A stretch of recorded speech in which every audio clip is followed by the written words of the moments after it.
We're going to get into the muscle between our ribs and our pelvis. It's called our QL. And there's other back muscles that come into this area, but the QL is really a lot of what people have a lot of issues with because of where their pelvis is at, which then causes that area to shorten up, right? So if my front side is tight, this is why I always say to really start with massaging your psoas, your iliacus, this whole front side, ab area, quad area, get into the glutes, and then start to go into, from having QL problems, go into the QL, because I might have just cleaned it all up and took relief off it by massaging these front sides.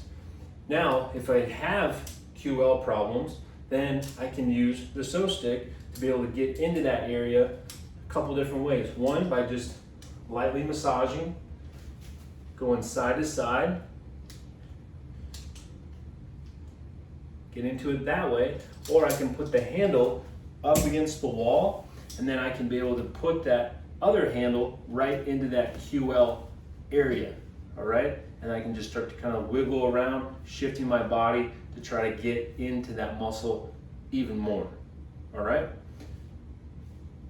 Sometimes people can you can even get into your psoas a little bit from this side, because the psoas is right on the other side of that QL. So by doing some light little movements, shifting around, you might feel like you're massaging part of the psoas, and you might even feel it kind of down here in your groin. That's where it's all connected, okay? But using the handle here, or using the side-to-side movement, up and down, nice and slow, that can be really effective for getting into the QL.